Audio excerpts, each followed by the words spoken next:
I think pretty much everybody here today has heard me in previous applied sociology get-togethers. So some of this stuff will sound vaguely familiar, but what I'm interested in, first of all, just talking a bit about from my perspective first, but then opening it up for discussion, is this dual role that I think we all have to some degree or another, with a different mix of being both an academic or having an academic approach to research. Sorry, I'm just setting my timer because I can't see my clock on the screen. Yeah, both being an academic or having an academic rigorous approach to research, but also I think of myself as being a social change agent. That's sort of how I understand what applied might mean. So that's what the presentation is really sort of about, different facets of that for me. The structure is, I'll have a little bit of a chat about my background because I think it makes a little bit of sense of what I'll then talk about and the perspectives I have. There are three themes of doing applied work, which I'll introduce. Specifically talk about ideas around co-design as a methodology, I guess, or a framework for thinking about how to translate and implement research in applied practice. I'll introduce to you a project that I'm currently developing and how some of those ideas around co-design have influenced that project, and then let's have a chat. So my background is that before I did my PhD, I spent about 10 years doing evaluation and applied research. So I came, I guess, first from the idea of wanting to do rigorous research, but with an applied implementational focus. At the time, I couldn't have told you this, but I think my approach was very pragmatic in terms of a philosophy of science. I tended to do what I thought needed to be done in order to get the outcomes for the client in the way that I thought was best, given my knowledge. I was fairly skeptical about data, and I think that's quite important. So both qualitative and quantitative data, I thought was an impression of something. It was something that we could see, but didn't necessarily tell us everything, that it wasn't necessarily possible for it to tell us everything, that there would always be things missing. And during my PhD, I came across the philosophy of critical realism, which became, in the thesis, a significant,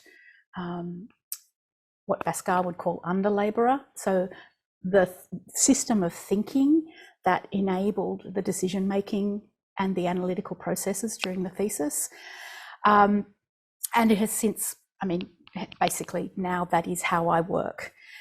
The most important, I guess, part of the ontology or the way of thinking about reality is that he conceives of reality as being in three depths, that what we see or observe is at the empirical level, and it's only a fraction of what's actually happening.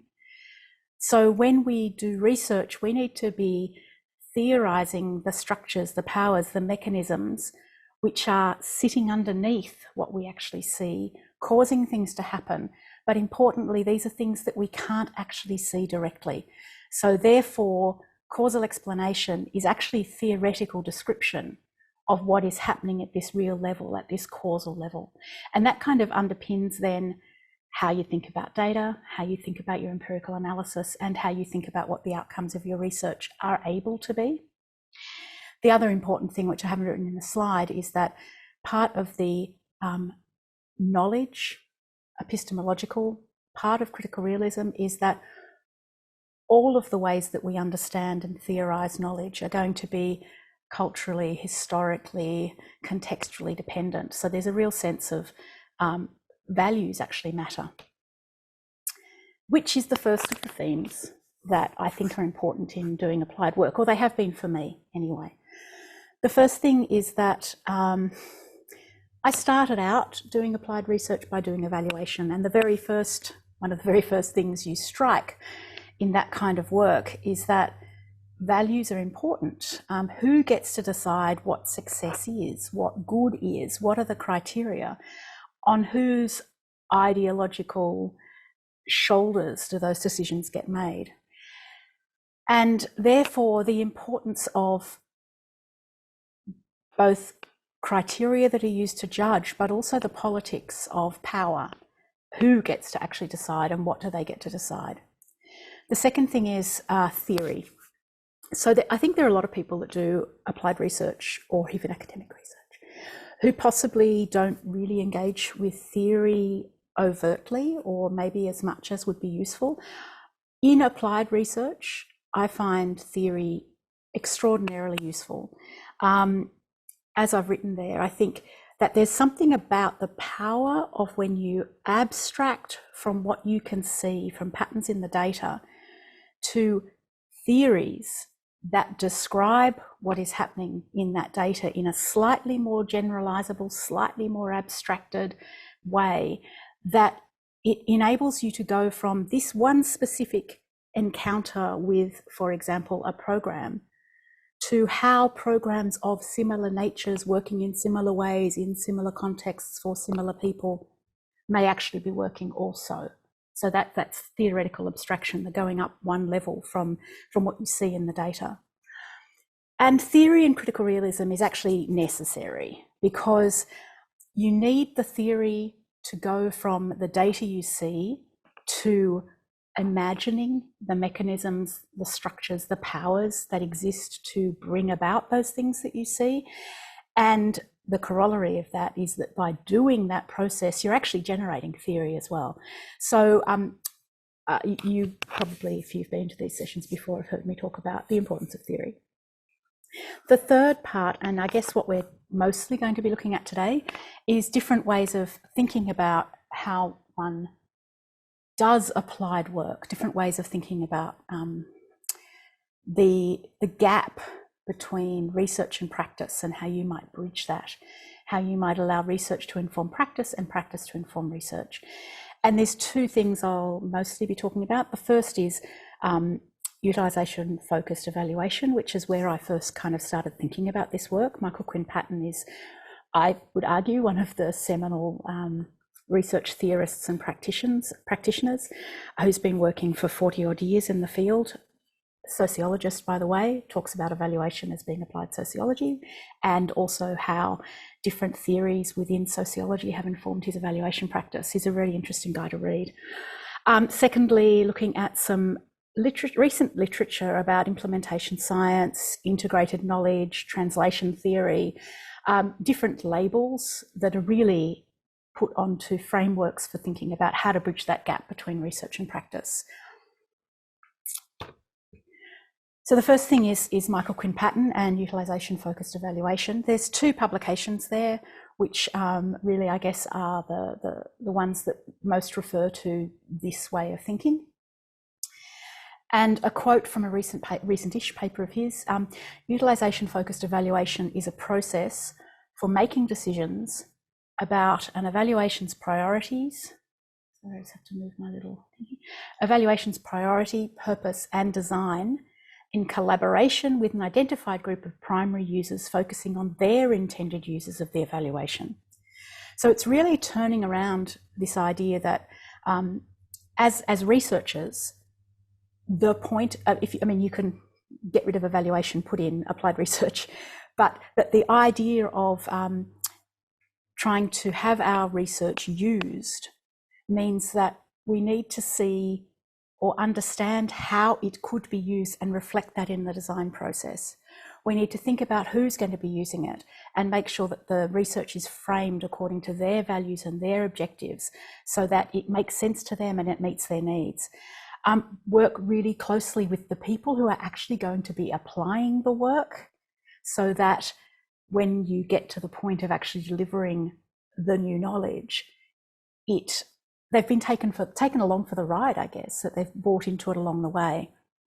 And the idea that you really work with users to determine what it is that they need as part of the equation, and that all of this is about negotiation.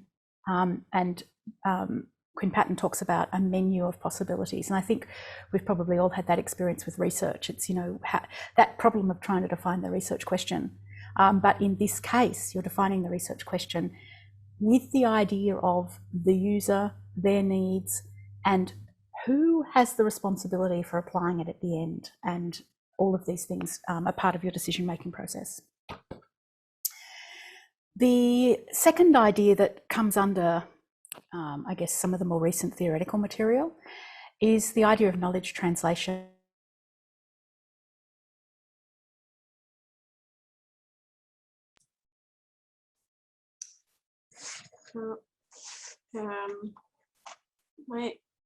Recent work. Sorry, Sophie? Catherine, I think you just cut out. Oh, did I? Just a little bit. Okay, let me just move my little box. Maybe just from the start of this slide. Yep, sure. I'm just going to move my box and make sure it's getting good internet signal. Hopefully that is better. Yeah, so the next couple of slides are really about different ways of thinking about knowledge translation and making research cut in its actual practice world. And each of the slides focus on a particular paper. So in the end, there's some references, so you can go into some more detail if you want to. But Carswell et al. Talk about that it's really important to think about what counts as good research and good knowledge for the end user. So this is about thinking about diversity and context, thinking about relevance, thinking about what they need, thinking about what capacity and capabilities they actually have to implement the stuff that you come up with. And also the importance of acknowledging knowledge that's gained from experience and practical wisdom as part of the mix. That they also talk about barriers, particularly resource barriers, so human and financial, but things like competing priorities, the culture of the organisation. There's no point creating really good new knowledge if there's no culture within the organisation to receive that knowledge. So it's really about trying to involve stakeholders, really understand the context in which they are, and be very responsive to that. The other term that comes up quite a bit, but I'm not going to speak about directly today, is this idea of being a knowledge broker or knowledge brokering. So the idea that there's potentially a specific person within an organisation whose role it is to connect the researcher to the sector, who kind of bridges both worlds. But I actually think that's what we do when we do applied research. We sort of have to have both hats on and be able to wear them at the same time in order to facilitate the interaction and to orientate the research in the direction which will both generate rigorous new knowledge in, I guess, a more academic sense, but also generate the kind of knowledge which has relevance and will get picked up by the sector that we're working in. Another, I guess, key useful set of theories or frameworks comes from implementation science, which I'd say with actually most of these, a lot of the literature is based in health research and public health programs and implementation in health. Which I think is interesting, just to point that out, that fewer sociologists, social scientists outside of health are producing literature on these themes. So Jones and Bice are looking at, they did a sort of a big review of implementation science, and were looking at ways in which it would be useful for their particular project. And they talk about end users being valued as active agents, and that it's really important to think about the characteristics of the partnerships that you're going to establish as part of a project, how the outer setting may influence that. So things like the sector's needs and resources, and I guess you'd also add into things things like, you know, potentially politics and other things which may be an issue. And then what the process would be like. So what would be the activities? How would you frame the objectives in terms of action? And they make the really important point that the good implementation starts with researchers understanding the knowledge users' contexts and what they actually need. And they talk quite a lot about being embedded within organisations, which is not always practical. But I guess it's this idea of how do you create a relationship where you've got proximity, whether that's physical or time, that you're meeting regularly, that you have an increasingly strong and the sort of relationship that allows you to have conversations, that allows you to have not just formal conversations, but the sort of informal interactions which help to build trust and build, there's a word with R that I'm now struggling to think of, respect, thank you very much, for each other. The other thing that they talk a lot about, and I think this is a really useful tip, is that when you're thinking about communication or dissemination of projects, to work within current sector communication mechanisms, which is kind of really obvious in retrospect, but I found it very helpful to read that. Like, don't reinvent the wheel, use what's already there, and be very collaborative. As these slides progress, something you may notice is the degree of interaction between the researcher and the sector increases. So probably everything till now has been, things that you could incorporate into any project in terms of how you enable better communication, better collaboration. But these next couple of slides are really about co-design or co-production. So what happens if you, as the researcher, really allow the people that you're producing the knowledge for, or to whom it will be of most use, to be engaged in the process of generating the knowledge? So creating the design, determining the research questions, and actually being involved even in the analysis and in how it's reported. There's lots of, it's one of the things I find interesting about this literature is that there are many, many, many examples of different frameworks for achieving good co-design or different methodologies, but there's very little evaluation of what actually works. And so a lot of it is kind of borderline common sense, and people are sort of building off, I guess, their own experience rather than empirical studies that have actually tried to see to what extent does doing X rather than Y actually have different kinds of impacts in different contexts.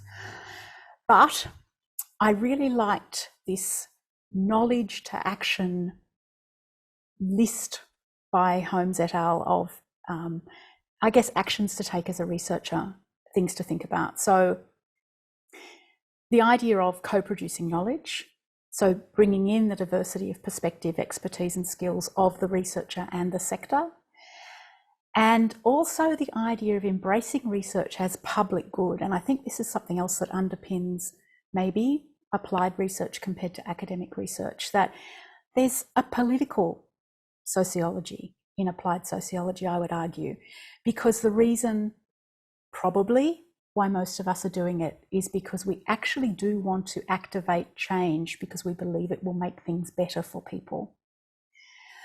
The other part of this knowledge to action in complex systems is to, once again, shared goals, shared measurements, shared objectives. And as the authors say, don't just be driven by what counts as success in academia. So thinking about what counts as success for the sector that you are researching in or about. The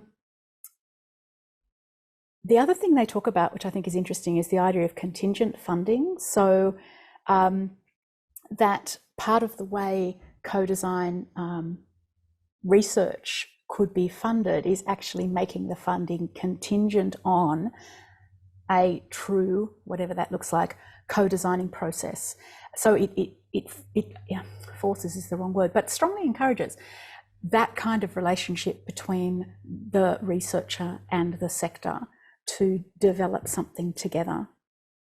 And I guess because the funding is contingent, it sort of does something to the power relationship there. People are forced to come to the table and negotiate and find a position where everybody is contributing and also getting what they need from the research process.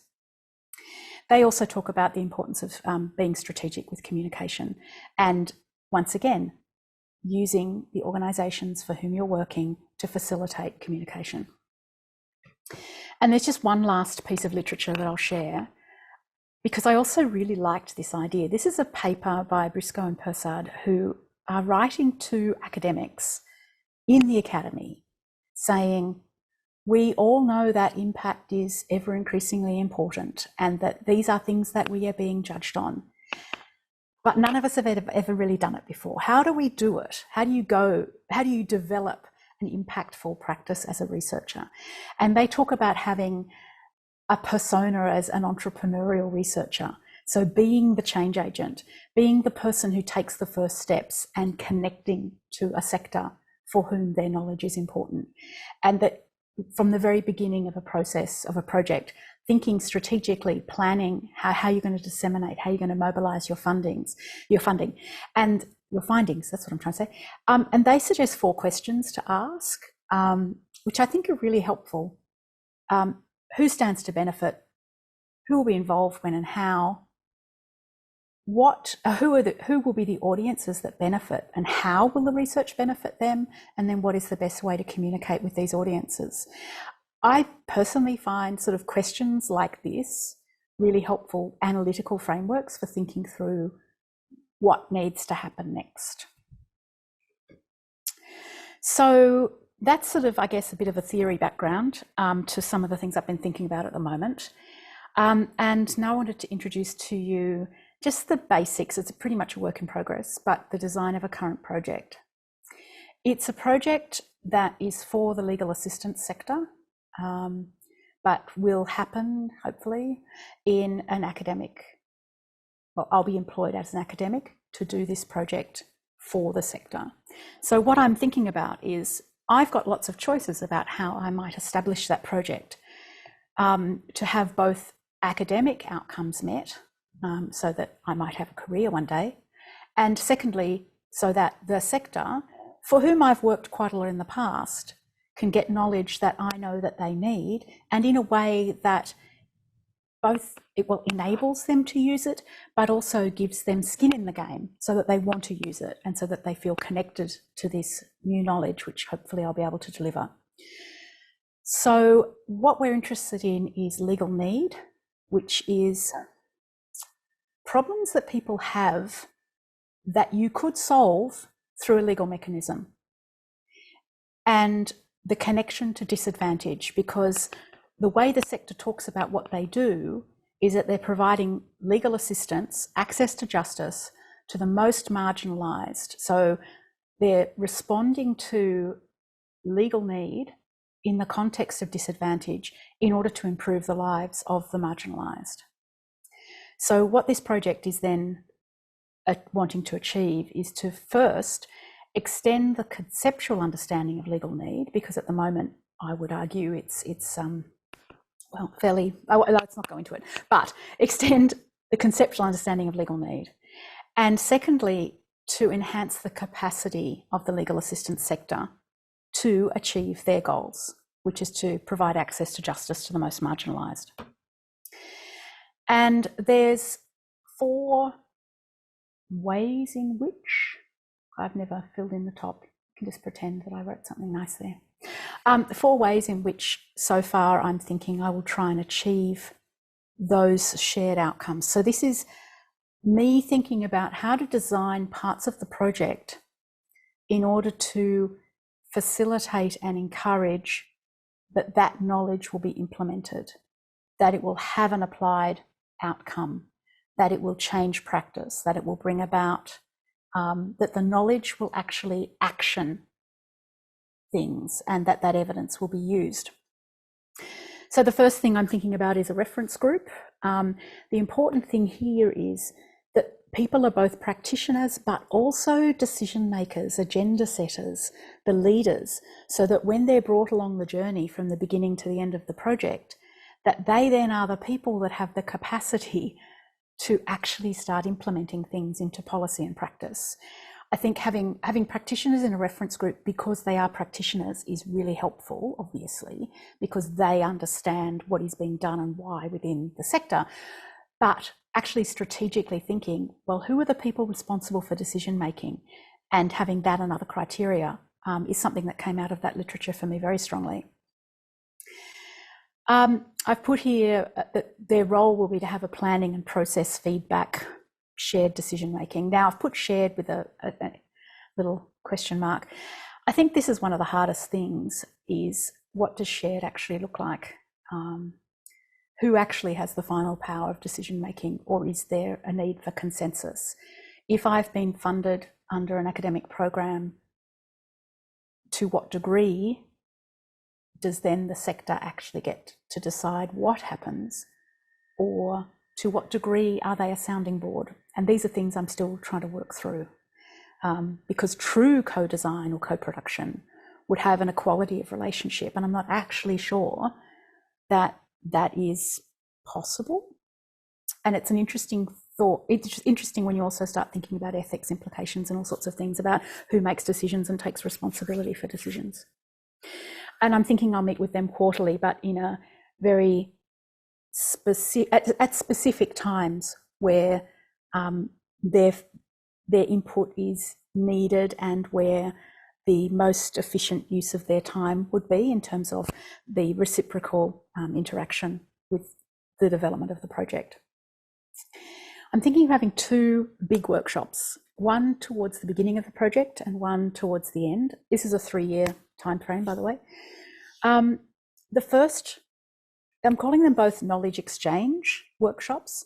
The first one, the objective is to profile the existing literature-based conceptual understanding of both legal need and disadvantage, but then ask the sector how they understand legal need and disadvantage are actually playing out for their communities, for their clients. So one way of thinking about it might be in this critical realist way, that I come up with a framework of what some of the structures are, what some of the particular parts of the phenomena of both legal need and disadvantage are, but then I work with the sector in an interactive way to flesh out, well, what are the mechanisms? What are the interactions? Why are these things connected? When we say they're connected and these outcomes happen, why do we think they happen? So going from the what to the why and the how, and then use the results of that workshop to develop the conceptual framework which will guide the empirical research over the next year to 18 months.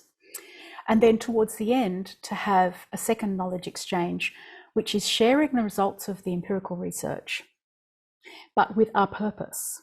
And the purpose is to develop 5, I'm guessing at the moment because we haven't done the research yet, but 5 areas of priority. So what are the most important implications of the research, and what might the actions for implementation be in each of those priority areas? And I'm thinking already about how to use the reference group to actually set what those priority areas are. It might be that the research suggests there are 20 implications, but maybe there's 5 that are most important, or that cross over a couple of different areas and could be used to be themes with maybe a couple of implications in each. The technique that I'm thinking of using for that is very much influenced by the ideas of deliberative dialogue, which means that the objective of the conversation is to find the best course of action based on the evidence presented, and in this case also the knowledge of the sector's needs, politics, priorities. So bringing together the researcher and the people who've been involved in the process of the research, who are the decision makers in the sector, specifically to come up with a course of action, which they and I can then take shared responsibility for disseminating to the sector, which is the last column here.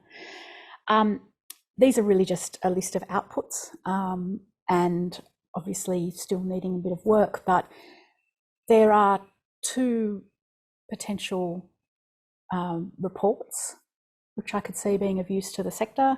There's obviously options within this sector for conference and webinar presentations. They have a national peak. There are 3 different types of organisations that work within the legal assistance sector. Many of them have also state-based bodies. So there's lots of different opportunities to have interactions with different parts of the sector. Knowledge development tools is a term that Jackie Cameron, who's an Australian researcher, I guess used in one of her recent papers. And what she means by that is the information that you give prior to a workshop to the participants to start getting them up to speed on the knowledge that will form the basis or the jumping off point for the discussion in the workshop. Obviously, I'm also hoping that I'll be able to, well, I'm planning for some journal articles at strategic points. I'm hoping I can get a book out of this, you know, career, academia, who knows.